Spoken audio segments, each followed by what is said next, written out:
friends, welcome or welcome back to my channel. My name is Erin and I am so excited that you decided to take time out of your day to spend with me because today we are starting a summer romance reading vlog. I am just in the what?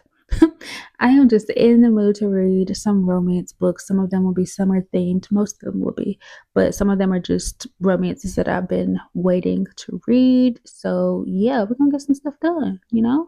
And I'm excited. I'm in a romance mood, and yeah, let's just hop into this video and see what we end up picking up.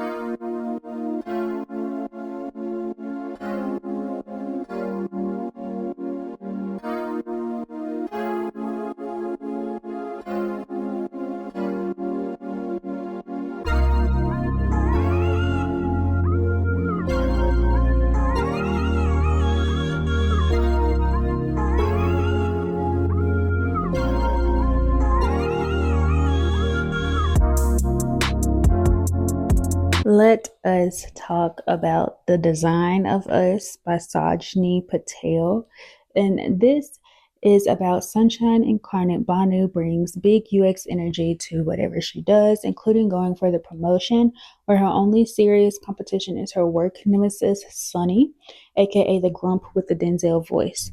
She expected to get a reprieve from him by visiting her family in Hawaii, but the universe has other plans. When Banu runs into Sunny at the hotel and witnesses his ex criticizing him about being single, Banu does the first thing that comes to her mind. She impetuously claims to be Sunny's girlfriend just to get some peace and quiet. Except Sunny is on the island for a friend's wedding, and his ex has already texted the entire wedding party about this mysterious girlfriend.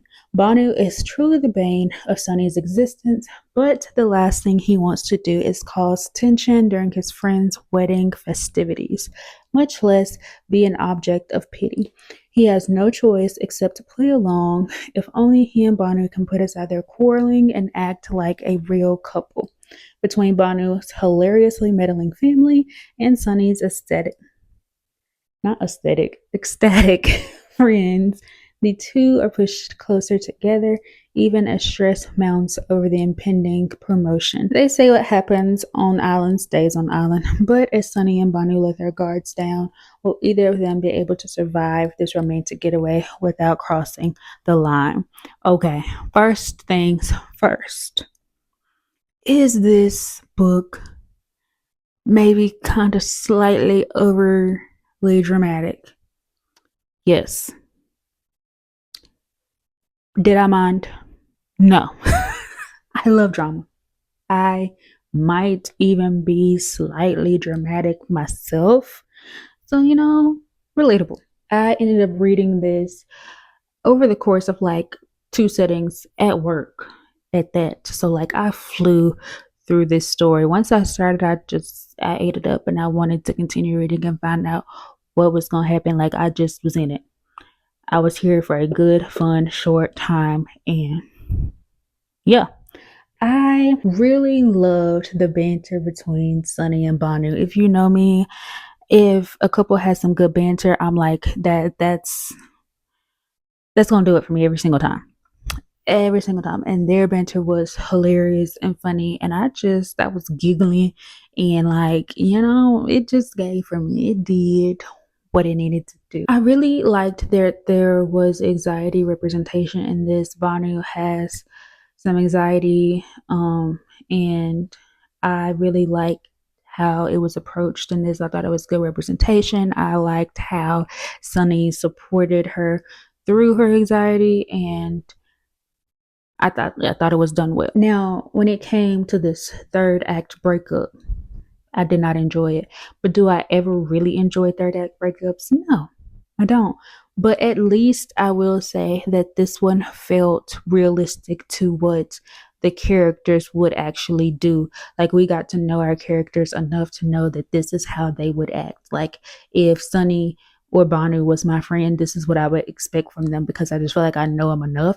It wasn't like some kind of made up situation that the author just wanted to put in a third act breakup and it didn't feel like, it actually matched what the character arcs were and what you would assume or how you would assume they would react in this particular situation. I do like that.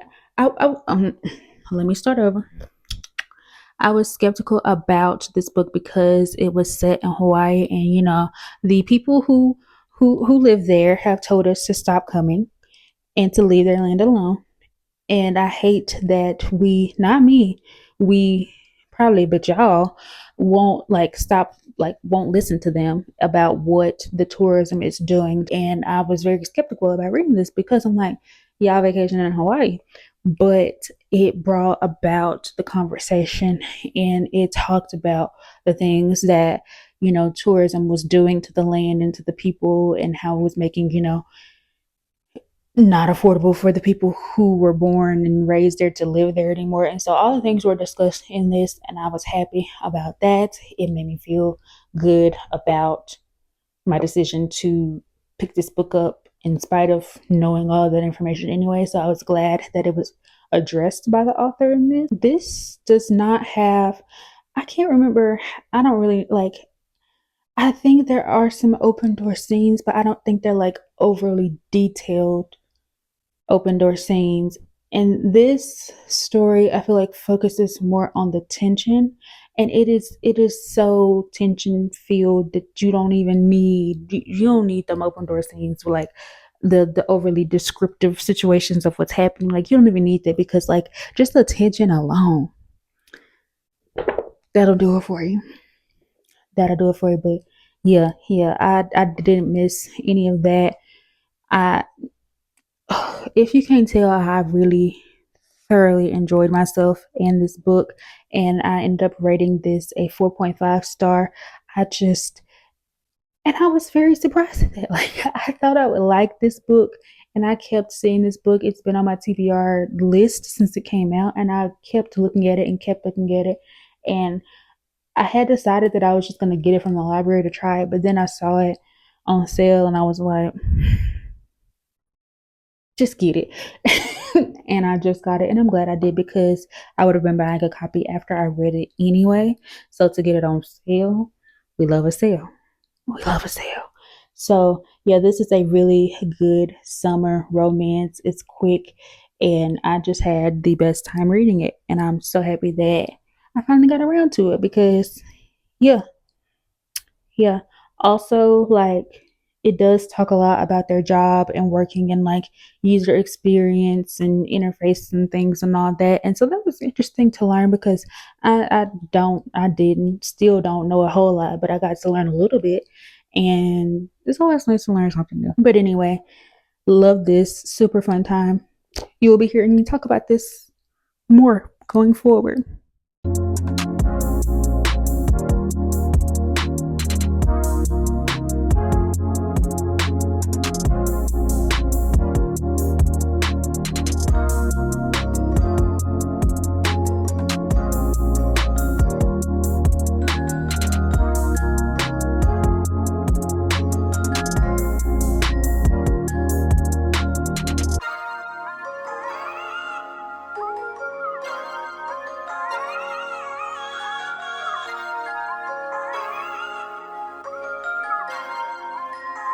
Okay, y'all. So let us talk about elevator pitch. And I know you just saw me starting this book and I was reading it on my Kindle, but I have a trophy copy. So that should kind of tell you something already.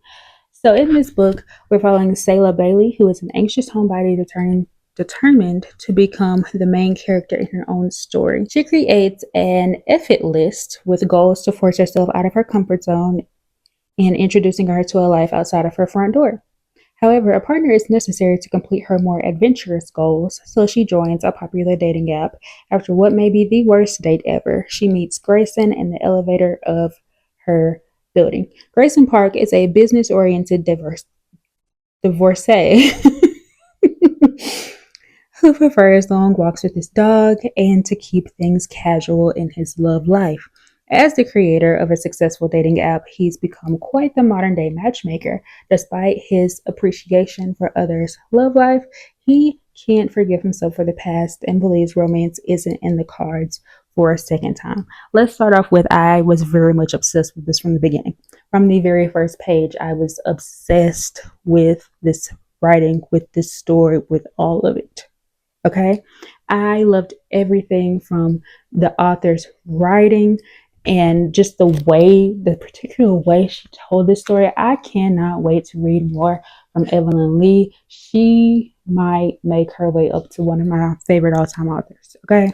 Because she just she just did something real special with this. Okay.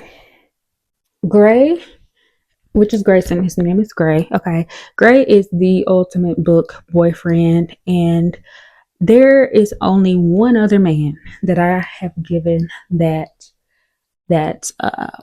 accolade to, and that was Rome from Only for the Weak. If you know, you know, and if you don't know, you need to go read Only for the Weak by Natasha Bishop, so you will know. Okay? Yeah, yeah. So he's up there with those two. Those are the only two men so far to get that distinguishment from me. Okay? And I think that Gray and Selah had just the best banter from jump. Like when they met, I was just giggling and blushing. Giggling and blushing from the moment they met. Okay. I basically read this book in one sitting while I was working. Yeah, I ate this up. I sped through this, and look, I'm gonna be completely honest with you. I am ready to reread this book. When I was going through and putting in my annotations last night, actually, I was like, okay, I need to go ahead and reread this book. I'm ready to reread it now. And look, I'm gonna be fighting for my life to not reread this book before the year is over because I just loved everything about it, and I need to experience this again. So if you can't tell already, this was a resounding, glowing, easy 5 star. Like this is going on immediately to my favorite books of the year, but maybe I know maybe my favorite books of all time, favorite romances of all time. She is the moment. She is the moment, okay? I really loved that the representation in this book, and it felt authentic and very well thought out and researched, and some of the things that happens to our characters in these books have happened to our author, and you can just tell, and you can tell like she really wanted to make sure that she did a good job with the things that are discussed in this book, and she did, okay? I just, yeah, this was emotional, but like not overly so, but you just really felt for these characters and then some of the situations and things that they had been through. Like this just, man, this gave everything. This gave everything. It was a near perfect romance for me. Okay. The only thing that it was missing is that it wasn't sapphic. Now, look, okay, that's just and that's such a small like, no, I'm just joking about that. But anyway, I I loved everything about this. And look, before you pick this book up, if a spicy book is not what you're looking for, then don't even pick her up, friend. Don't even pick her up because it gives all the spice. Okay, the things that just come out of their mouth. If you're not a spicy book reader, then you don't even want to know what they be saying to each other, let alone what they be doing to each other. Okay, because but it's not it's done in a way that I enjoyed. Okay, I had a fun time. A time was had. And if you cannot tell, this is my new obsession, and I just can't wait to recommend this and scream and yell about this book forever now. Like this is her, this is she will be recommended a million billion times thrown into every video that I can fit her in. I am obsessed. I love her. I love Selah and I love Gray, and I want more from Evelyn Lee. And I don't know the details because I didn't look all the way into it, but I heard somebody out there messing with Evelyn Lee and like trying to steal her identity or something like that, or just being a menace in general. And whoever you are, you need to stop because I need more books from Evelyn Lee. And she ain't did nothing to nobody from what I know. She She ain't getting nothing from nobody but write good books. Leave that woman alone, or you're gonna have to deal with me. And that's on period. But anyway, yeah, I this gave everything. This is why I read, to find books that just hit me like this, you know? So anyway, highly recommend this book. I'm obsessed.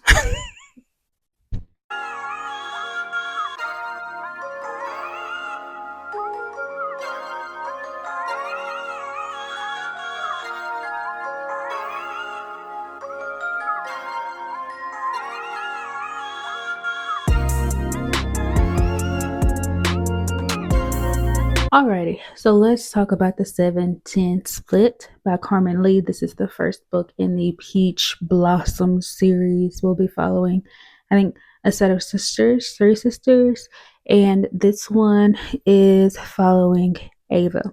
So, for teacher Ava Williams, some subjects are not up for debate, like history, specifically the one she has with Grace Jones, bowling pro, and local celeb, who is now, for no identifiable reason, teaching at the same small town Georgia high school as Ava. Once upon a time, they were thick as thieves, best friends, rivals who pushed each other, and total bowling nerds. Then they shared a kiss, sweet and confusing, and after all of that, they split and nothing was ever the same. Ava is pretty sure she has every reason to hate Grace, especially when the school's soggy potato of a principal announces, finally, that the students can have the bowling team Ava has been pushing for years, only to hand it to Grace. Now they're expected to be partners and lead their new bowling team to victory in 6 months. And with that, their rivalry is back, fierce, ultra competitive, and with an undeniable attraction that pushes, pulls, and crashes together. It's history, it's chemistry, and it's just a matter of time before it explodes one way or the other. All right. Now let's get into what I thought of this book. So, starting off immediately, I was not the biggest fan of Ava. Okay. And being that she is our main character, that already presents a problem because it's hard to like a book if you don't like being in the head of the main character. But specifically, it felt like Ava was just really rude and that she is holding a grudge against Grace for something that she didn't even have any control over when they were kids. And it seems like Ava is kind of jealous of Grace as well. So, like, all of that just wasn't given for me.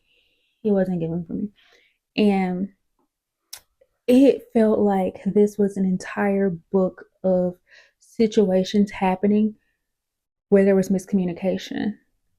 And I, me and miscommunication do not go together because, like, at this point, we're all grown, we're adults. Just have a conversation. Like, just talk about it. And look, I am the first one to not want to talk about stuff, okay? Like, but, like, your whole situation is based on miscommunication. That has got to be exhausting. And I'm not a fan of it at all. The pacing for me felt very off in this. Like, this is a pretty short situation. It's less than 300 pages. So, like, yeah, I know we got to get the ball rolling. I know things have got to happen, but it just felt like the pace at which things were happening wasn't lining up and wasn't working for me. I felt like, you know, uh, uh, I just really wanted to love this more than I did. And that really like hurt my feelings because I was excited to read this. I had never read a bowling romance before, and especially not a black sapphic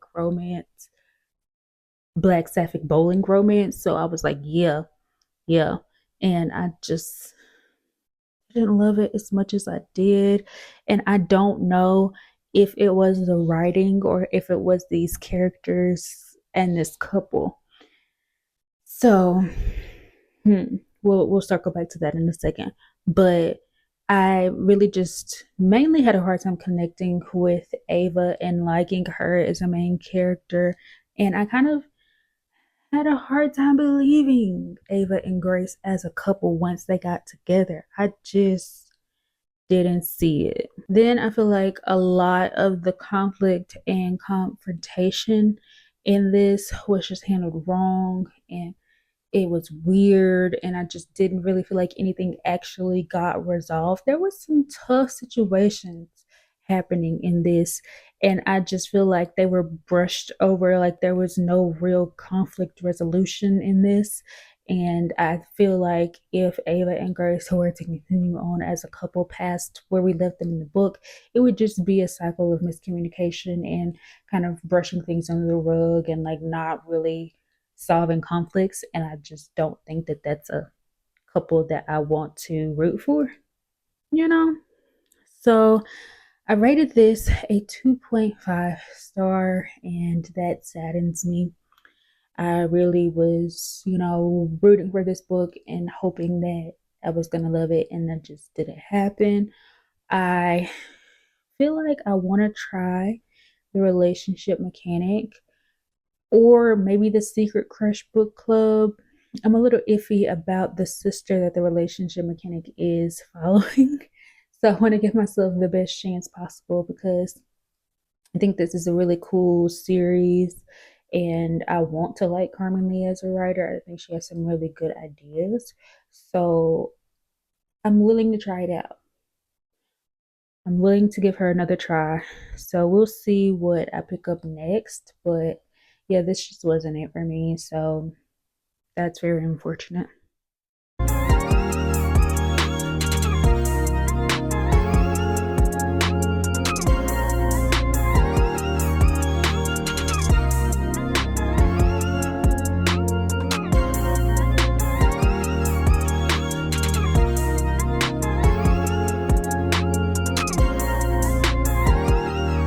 Let's get into my thoughts on The Paradise Problem by Christina Lauren. And in this, we follow Anna Green, who thought she was marrying Liam West Weston for access to subsidized housing while at UCLA. She also thought she'd signed divorce papers when the graduation caps were tossed and they both went on their merry ways. 3 years later, Anna is a starving artist living paycheck to paycheck while West is a Stanford professor. He may be one of four heirs to the Weston Foods conglomerate, but he has little interest in working for the heartless corporation his family built from the ground up.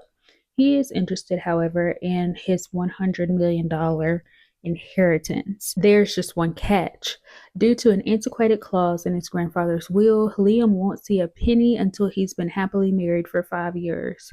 Just when Liam thinks he's in the home stretch, pressure mounts from his family to see this mysterious spouse, and he has no choice but to turn to the person he's afraid to introduce to his one percenter parents, his unpolished, not so ex wife.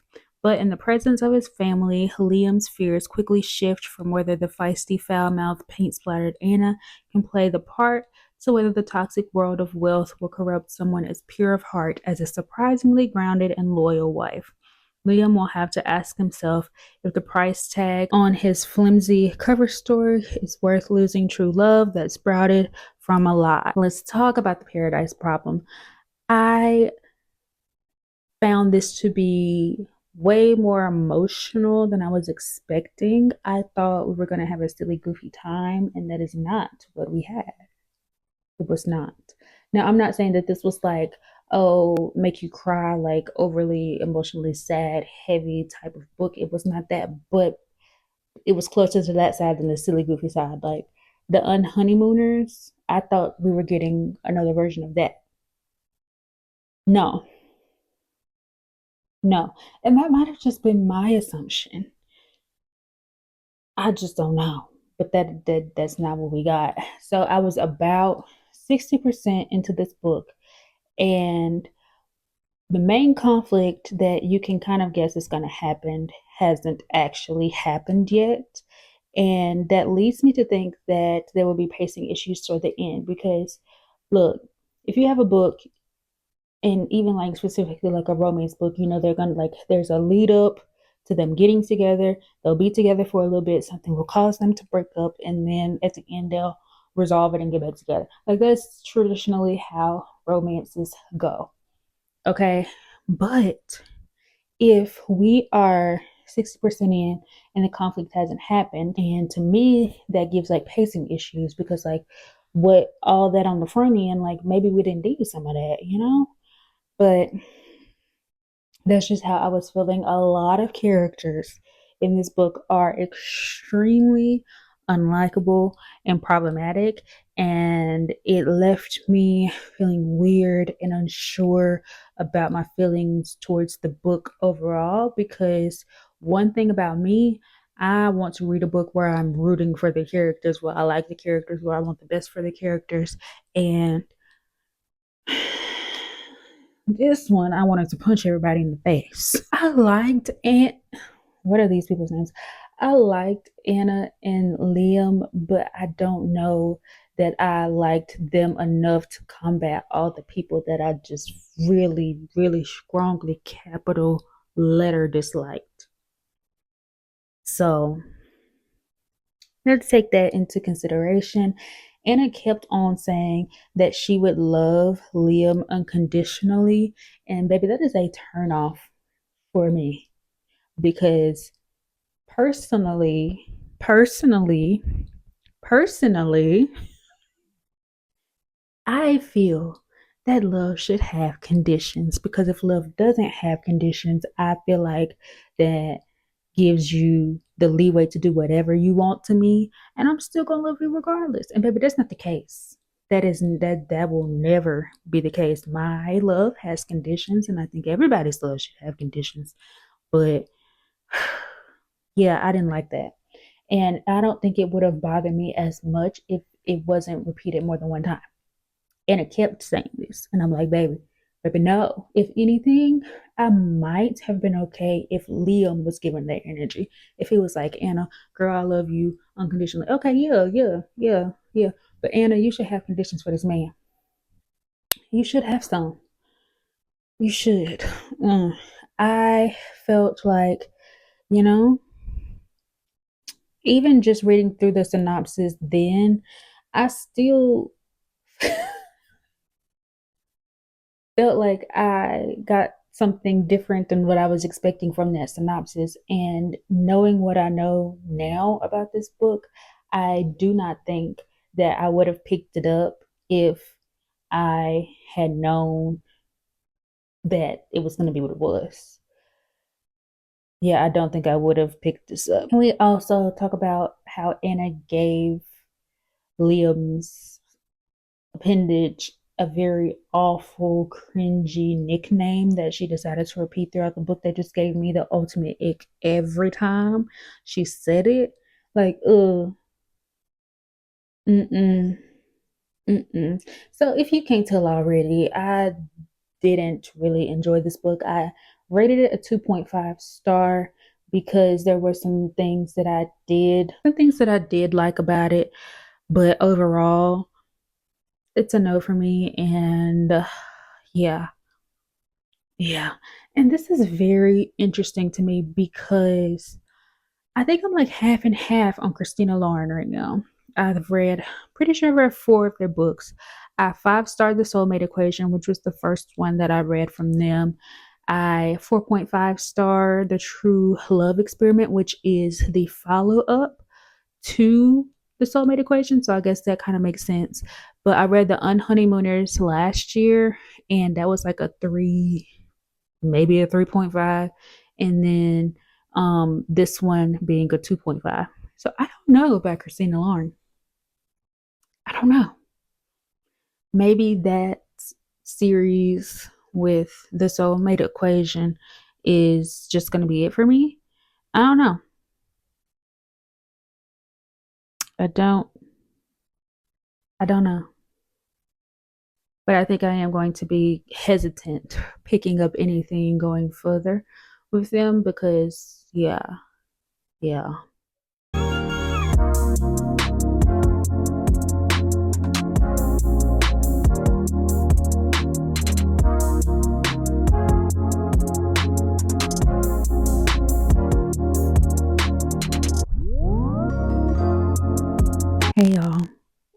excuse the congestion. I just am having a time. But I wanted to talk to you about Birthday Shot by Rousey Adams. And this is a fun little novella about a girl named Shay who has always had a crush on her brother's best friend, whose name is Kofi. And at first, Shay just thinks, it's just a childhood crush. But when Kofi returns for Shay's brother's engagement party, she realizes, okay, like, yeah, I do still like him. And so for Shay's 30th birthday, her friend convinces her to, take her shot at Kofi because I mean, it's your birthday and like birthday shots don't really count, right? That logic. So Shay decides to shoot her shot and, things happen. And it turns out that Kofi has also had a crush on Shay for a while, but because of what is it? I don't even remember his name. But because of Shay's brother being his best friend, he didn't want to, mess up that friendship because their family had been there for Kofi because he didn't have the best childhood. And, he just didn't want to ruin his relationship with Shay's brother. And so, yeah, that's why they, took so long to actually say anything. But once they start, um, do I even want to say start dating? After their first encounter on Shay's birthday, things just kind of propel at a really fast rate. For a while, they try to keep it a secret, but secrets do come out. And they never intended for it to stay a secret anyway. I rated this a 3.5 star. I cannot say too much about it because, I mean, it's a novella. It's less than 200 pages. I thought this was fun. I really enjoyed like the island setting and I really like Kofi's energy. Kofi came with the energy that needed to happen. And I really enjoyed that. He did not play about Shay. And you know what? Period. I also found this to be like really meta. But only because Shay was turning 30 and Shay is kind of like a nickname for myself. So like it was just really weird. It was too much going on at one time. And this book was actually published on my birthday and I'm just like, hold on. Hold on. All the things are happening. It's taking me too fast. I can't breathe. But yeah, as always, Rousey is going to give us a good time and I just really like reading her stories and I'm happy that I got through another one. But my main issue with this story just so happened to be how much of an asshole Shay's brother was throughout this entire book. Like, he kind of ruined it for me. Like, sir, he was cutting up. He was doing his big one unnecessarily at that because if you trust someone to like be your best friend slash brother, like you give them that distinguishment in your life, then that obviously means that you think that they're a good person. But when it comes to your sister, you don't think that person is good enough for your sister. What? I don't know. But then also like we all grown and you doing whatever you want to do. So like you're not gonna tell me as your sister or me as your best friend what I can and cannot do. You don't run anything other than your mouth. Okay. So yeah, he really, really pissed me off in this one. And I do not like how much the story is centered around him and his reaction to Shay and Kofi's relationship. And that is why it was only a 3.5. I think it would have been almost maybe a full star higher if Shay's brother wasn't the center of this. Like, and I get that he was providing the drama, but like, I was more interested in Shay and Kofi building their relationship and, like getting to see all of that happen. And I really enjoyed those parts. It was just the brother. They ruined it for me. So yeah, 3.5 stars. It was a really good time. Really happy that I read it. And Rilzy Adams is gonna do it for me every time. Alrighty, so that was our last book of the video. So let's wrap up this romance reading vlog because we actually did a lot of reading. You know, we got some stuff done. So we read The Design of Us, which is a 4.5 star. We read Elevator Pitch, one of my new all-time favorites, especially a favorite of 2025. But you know, she is an all-time favorite, I think, at this point, and that was, of course, a 5 star. We read The 710 Split, and that was a 2.5 star.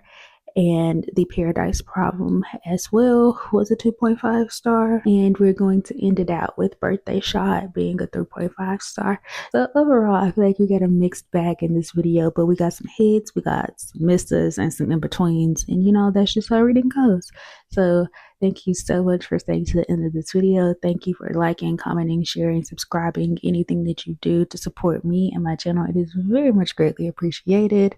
I hope that you have the best day that you possibly can. Remember to take care of yourself, and I'll catch you in the next video. Bye.